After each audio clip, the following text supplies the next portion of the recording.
प्यारे बच्चों, आपका फिर स्वागत है रे क्लासेस फिरोजाबाद में। हमारा चैप्टर चल रहा था कोऑर्डिनेशन कंपाउंड।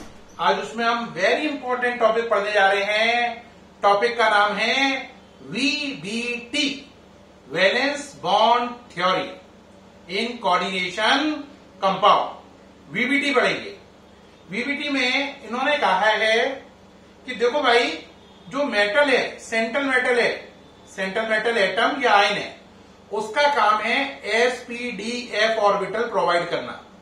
उसका काम है sp-d orbital, s orbital, p orbital, d orbital provide कराना। वो ऑर्बिटल एम्प्टी है। उन एम्प्टी ऑर्बिटल को ये किसको प्रोवाइड कराता है? आंसर लिगेंड को। किसको प्रोवाइड कराता है? लिगेंड को। लेकिन लिगेंड को देने से पहले उन एम्प्टी ऑर्बिटल को पहले ये हाइब्रिडाइज करता है। फिर हाइब्रिडाइज करने के बाद फिर ये लिगेंड को प्रोवाइड कराता है। लिगेंड उन ऑर्बिटल को, जो एम्प्टी ऑर्बिटल है सेंट्रल मेटल एटम की या सेंट्रल मेटल आयन की, लिगेंड उन्हें अपने लॉन पेयर से भर देता है। तो लिगेंड का काम है लॉन पेयर देना, और सेंट्रल मेटल एटम या सेंट्रल मेटल आयन का काम है खाली sp-d ऑर्बिटल प्रोवाइड कराना। लेकिन उन्हें प्रोवाइड कराने से पहले उनमें हाइब्रिडाइजेशन करना। ठीक है, यानी sp-d ऑर्बिटल खाली पड़ी हैं, पहले उन्हें हाइब्रिडाइज कर लो। हाइब्रिडाइज करने के बाद उन्हें लिगेंड को प्रोवाइड कर दो, जिससे लिगेंड उन्हें अपने लॉन पेयर से भर दे। ठीक बच्चों, अब बात रही कि भाई d ऑर्बिटल कौन सी लोगे? आंसर d ऑर्बिटल में हम d ऑर्बिटल लेंगे, जैसे अगर मान लो s सबशेल है 4s, तो d ऑर्बिटल में मैं कोई भी चॉइस कर सकता हूं। 3d भी यूज कर सकता हूं, 4d भी यूज कर सकता हूं। अगर 4s को ns मान लिया जाए तो इसका मतलब ये n-1d हो गया और ये हो गया nd। तो ns के लिए n-1d और nd दोनों प्रकार की ऑर्बिटल का इस्तेमाल किया जाएगा। क्या बात क्लियर हो रही है? अब बात आती है कि सर इसको थोड़ा सा वैसे बताओ। देखो, जैसे हमने लिखा K4FeCN6, तो मैं ये कह रहा हूं ये सेंट्रल मेटल एटम है, या सेंट्रल मेटल एटम या सेंट्रल मेटल आयन है ना? इसका काम क्या है? इसका काम है sp-d ऑर्बिटल प्रोवाइड कराना। और ये sp-d ऑर्बिटल कैसी होंगी? एम्प्टी, खाली।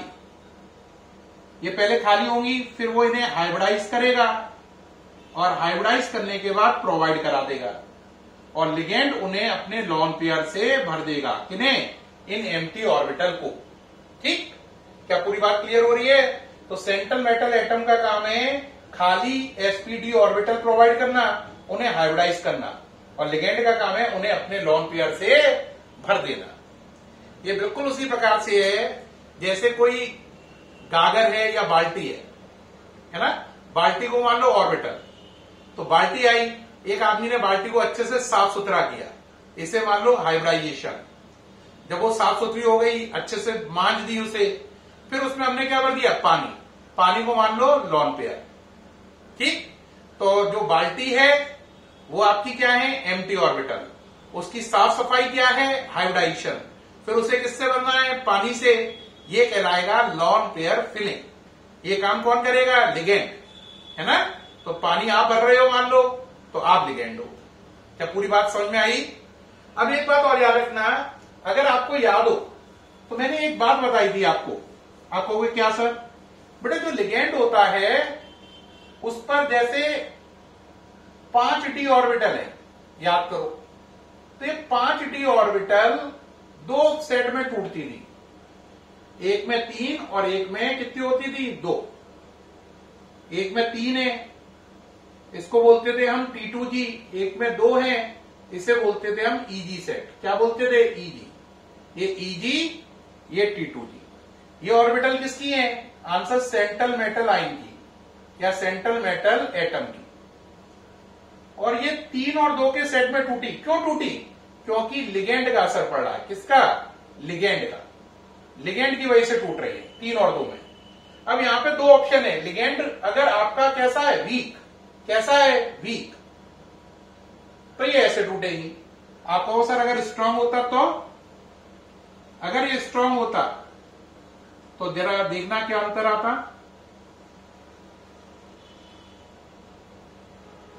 अगर ये स्ट्रांग होता तो क्या अंतर आता, जरा देखें।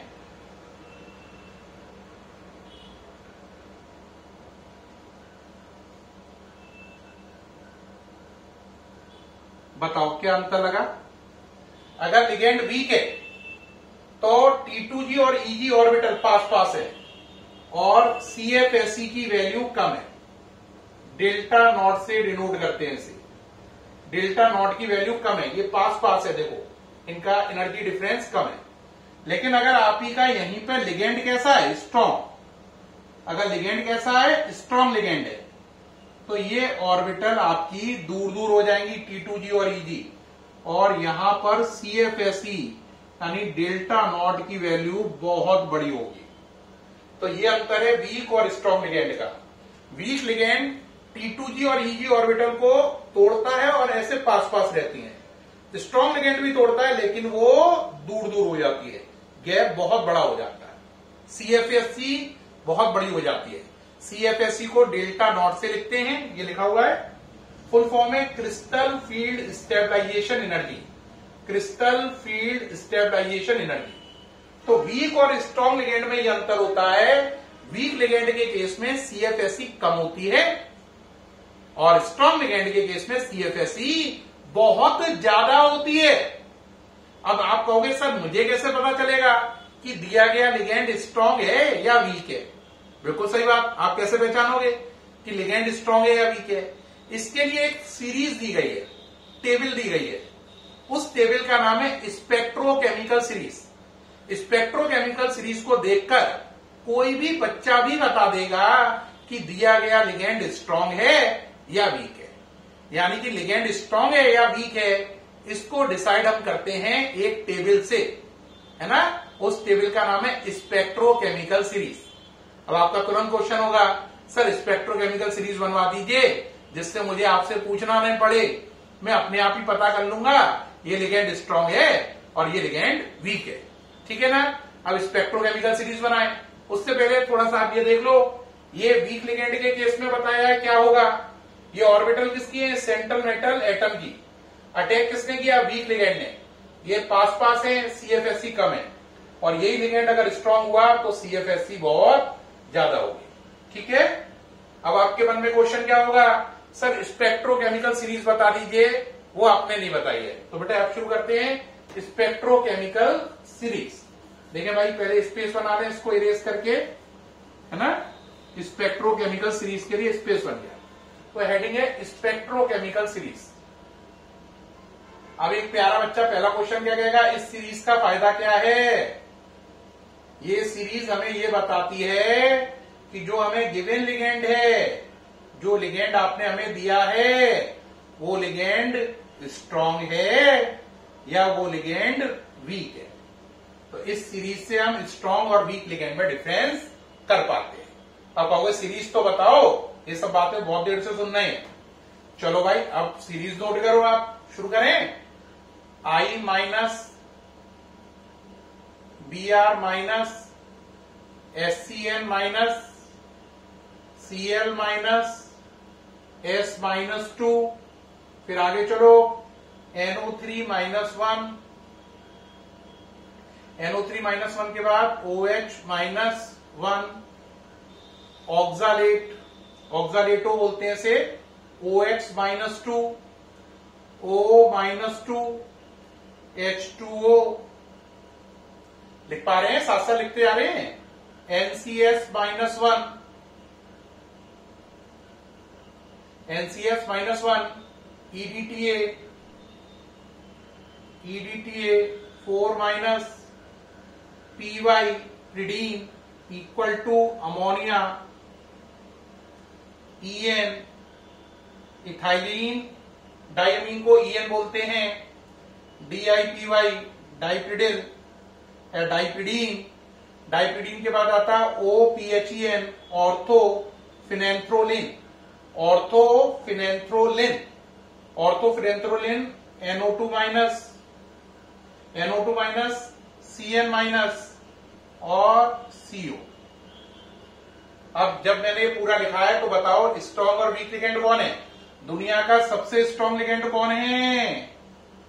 सीओ नंबर 1 रैंक, रे क्लासेस नंबर 1, सीओ नंबर 1 है ना। लाइक रे क्लासेस ये भी नंबर 1 है।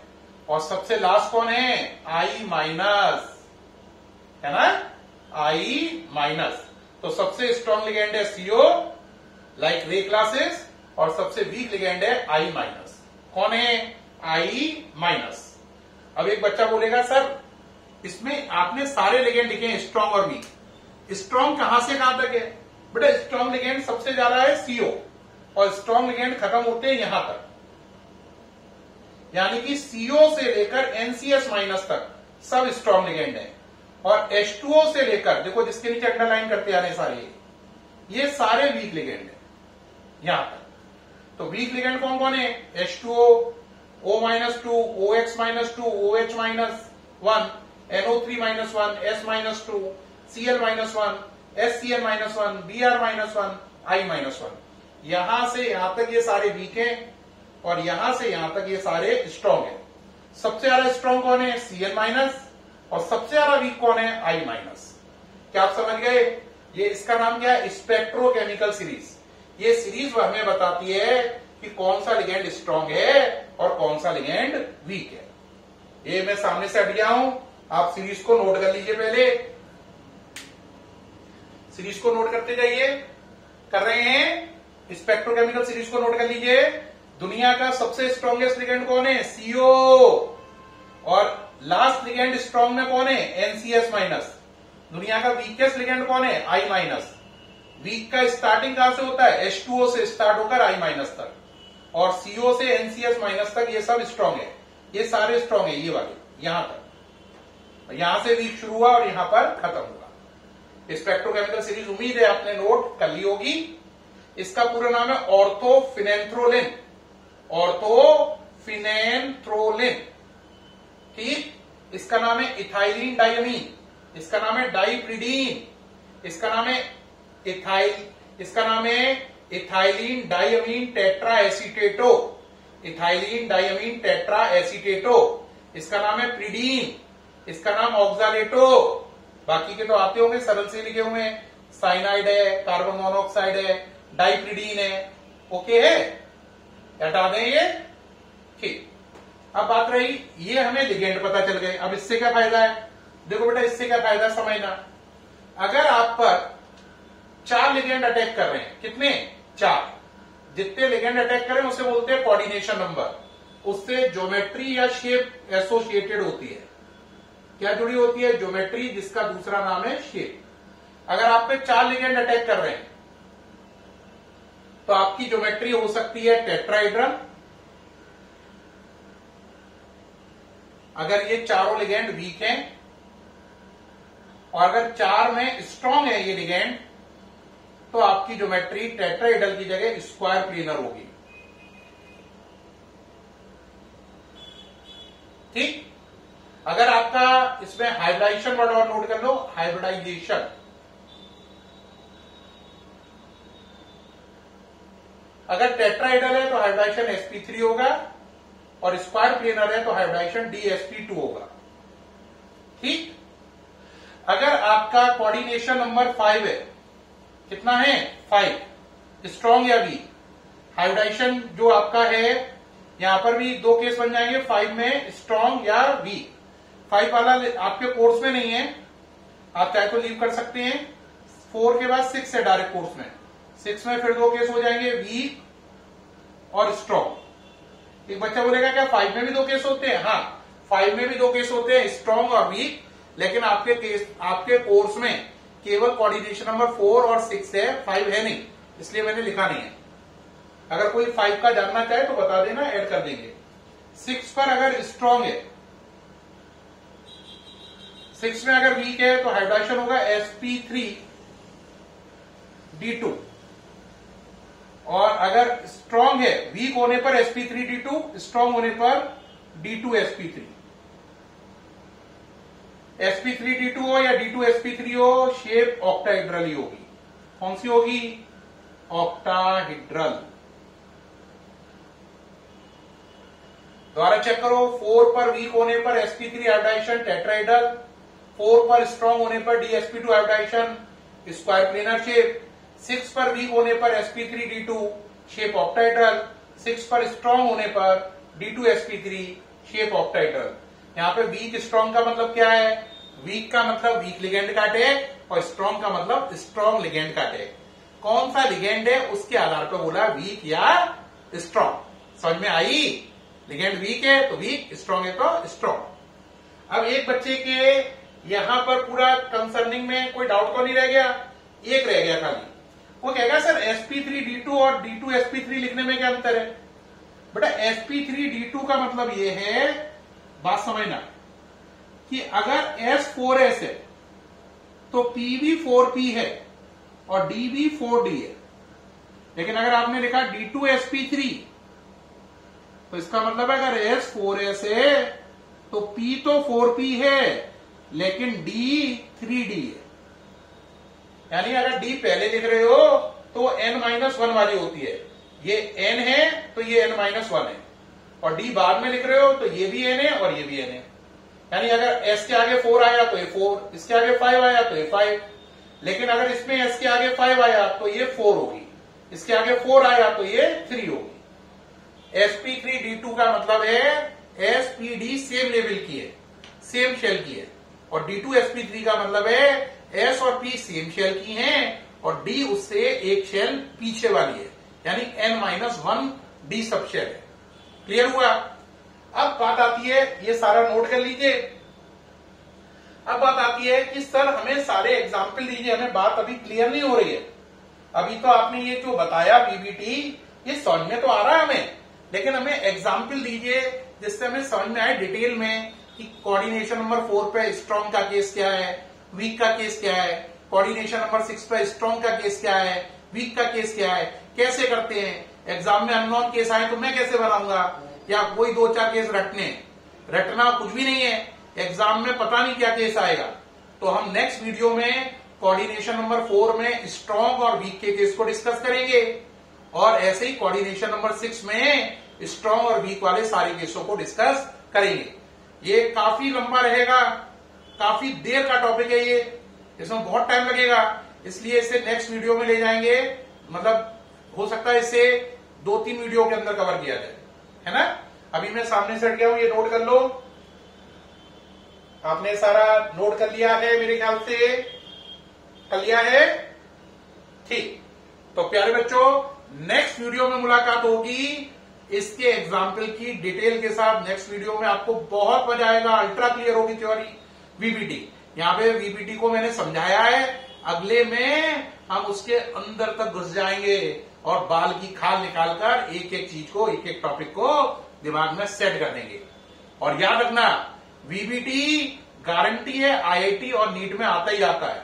तो जो बच्चों ने कंपटीशन देना है वो ध्यान रखें, वीबीटी अगर नहीं करोगे तो कंपटीशन में 1 से 2 क्वेश्चन का लॉस होगा, और एक क्वेश्चन पे तो मेरिट बदल जाती है भाई।